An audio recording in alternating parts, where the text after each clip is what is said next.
lay down against our neck. In order for it to lay down against our neck, we need a smaller dimension, okay? I could, if I wanted to, lay the shirt down, make sure this is all really good, and measure the garment, but that's a pain in the butt. And I don't know how much this is stretched and got wonky. I just don't know. So the general rule is this. If you have a collar less than half an inch tall, so if this dimension from here to here is less than half an inch, up to half an inch, 5/8 of an inch, mine's 5/8 of an inch. So 5/8 of an inch will probably be okay with this rule. But if it's like an inch, you're gonna have to maybe tweak this rule a little bit. But the general rule is this: take whatever number you have, so mine is 19 3/4, and just subtract 2 inches. So really my final dimension that I need is gonna be 17 3/4 of an inch. And if I make it 17 3/4 of an inch, then when I sew it into that hole, it's gonna stretch out to fill the hole, but in the stretching out, it's gonna force it to lay down against my neck, okay? So if you have a larger collar, so like an inch collar, you might consider doing more like 2.5 inches or 3 inches, okay? So there will be a little bit of slush room as far as what that's of what you choose to do if your collar is a little bit bigger. So half an inch, 5/8 of an inch, you're good at just doing -2 inches, and it usually works great. If you don't take out enough, that's when you end up with, after a lot of washing, the line of your neck ends up being just a little bit wobbly. That's just kind of what it is. So if you ever have a t-shirt that's kind of wobbly along the edge, it just means the original pattern makers maybe didn't take off enough so that it stretches into the hole, okay? So I'm going to take my collar and just draw a line that is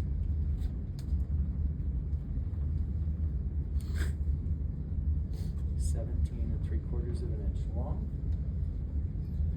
And then, since mine is 5/8 of an inch, that takes into account this part of the collar, but it doesn't take into account this part of the collar.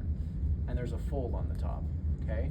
So in order for me to have the full collar, I need to double that. So 5/8 of an inch turns into 1 1/4 inches. So I'm going to make my collar 1 1/4 inches wide.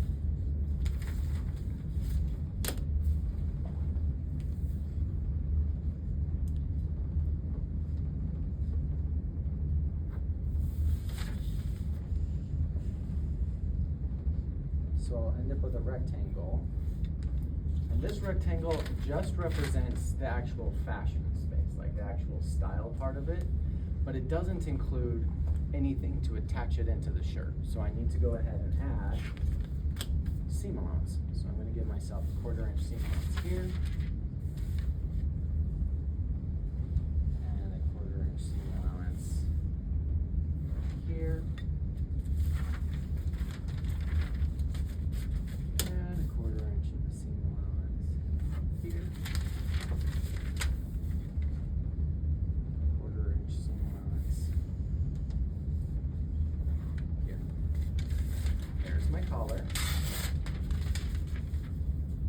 I also need what?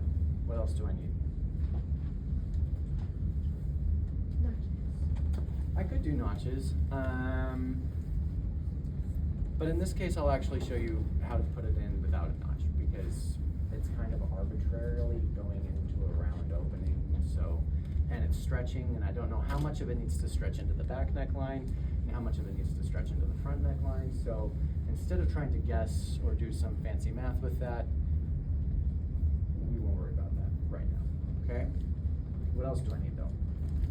The information about the piece. Exactly, so this is DR0020, this is the mountain tee, this is the collar, this is a medium, and I only need one of this, and this is piece number 4. What else do I need?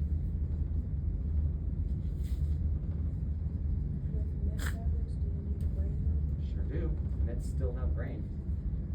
Am I putting it on cross grain or straight grain is the question. So that's why I need a grain line, because in this this case, my grain line goes the short dimension. I have to have the cross grain going this way because the cross grain on a knit is the stretchiest. So I have to know where that's going so that I can have it stretch into the collar. If I put it the other direction, it might not stretch enough to be able to go into the hole that it belongs in because cross grain is super stretchy. The straight grain is a little bit stretchy with a knit, but it's not as stretchy as the cross grain, okay? So we are relying on the technology of the fabric to make sure that it goes into the opening that it belongs in. So once I have that,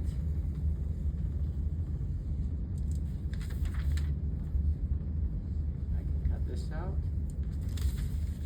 and I have my entire pattern for my t-shirt. All I need now is a manila envelope and a cutter's mouse to turn it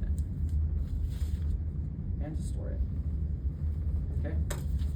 So that is the pattern. Okay, the rest of the day, this is what's gonna happen. I'm gonna go get my fabric really quick, which is, yeah, it's still over there. I'm gonna cut this out, and then I'm gonna demo sewing the t-shirt, because some of you will get it cut out and get sewing fairly quickly. So I want you to have that information today. Because guess what? We only have a week and a little bit before this is due, okay? So I want you to think through this really quick. How many of you are there? 9, 25, something like that. Guess what? There's another 143 class that will also be buying those same machines that's about the same size as this. Oh, and guess what? There's also a 241 class that is finishing up their pants for their final that is also in this room that will be buying for the sergers as well. You've got a week. There's a lot of you, and there are 2 sergers. Do not be the person waiting till the last minute thinking that you'll be able to have time on the serger before this is due. Do not be dumb, okay? I think some of you learned a lesson from the button down, okay? How many times on the button down did I say, keep up with me and please take my advice? There were quite a few of you who did not do that, and I ended up coming back to a pile of shirts outside of my office when I got back from Thanksgiving break. Don't do that. Please listen and get in here and get your work done, okay? That actually disappointed me quite a bit because I was harping on that for weeks on end to keep up. And because of that, you ended up having issues, okay? So don't do that. There's only 2. Get your butts in here and get to work, okay? So